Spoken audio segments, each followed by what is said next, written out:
वालेकुम अस्सलाम बेटी। अम्मी, आज ऑफिस में इतना काम था, मैं तो थक गई हूँ। अम्मी, भाभी कहाँ है? दिखाई नहीं दे रही। बेटी, वो तो जब भी देखो सोती ही रहती है। अम्मी, जब भी मैं ऑफिस में आती हूँ, भाभी तो मुझे दिखाई ही नहीं देती। इतना थकी रहती हूँ, एक गिलास पानी तक नहीं पूछती।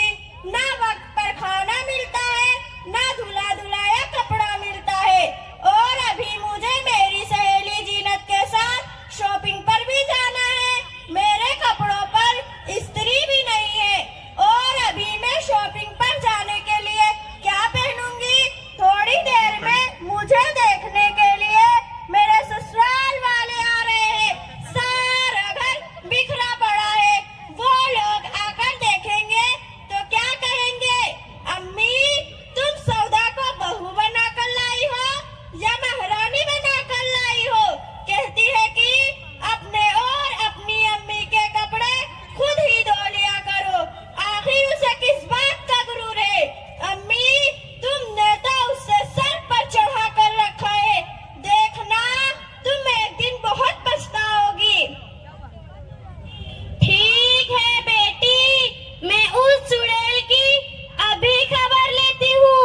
वो मेरी बेटी को इतना तकलीफ दे रही है, वो अपने आप को समझती क्या है?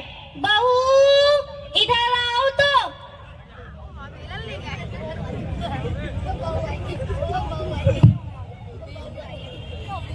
क्या बात है अम्मी?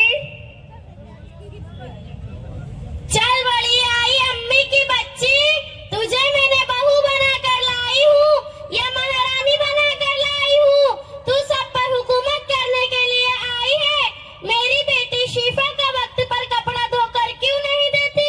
उसे वक्त पर खाना क्यों नहीं देती? तुझे मालूम है, आज मेरी बेटी शिफा के ससुराल वाले उसे देखने के लिए आ रहे हैं, तो तूने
अरे आपा, मैंने क्या दी थी तुम्हें दहेज की लिस्ट?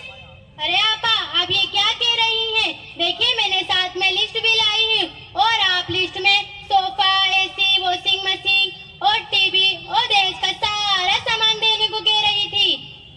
अरे आपा, मैं माफी चाहती हूँ, मैं भूल गई थी,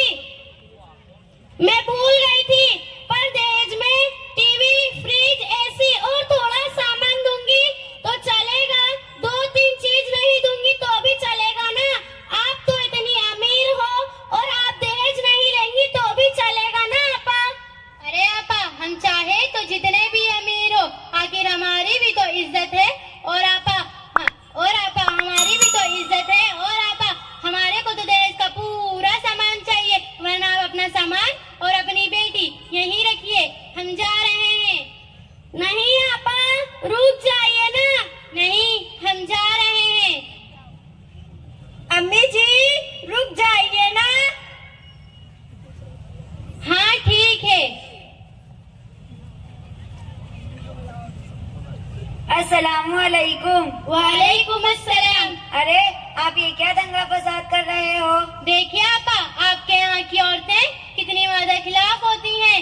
जब मैं इनके घर रिश्ते लेने आई थी तो इनने मुझे लिस्ट दी थी और दहेज का सारा सामान देने को कह रही थी। आज मैं इनसे दहेज लेने आई हूँ तो कैसे टाल मटोल कर रही हैं। देखो अपा, हमने ये क्या दहेज की रस्म निकाल रखी है?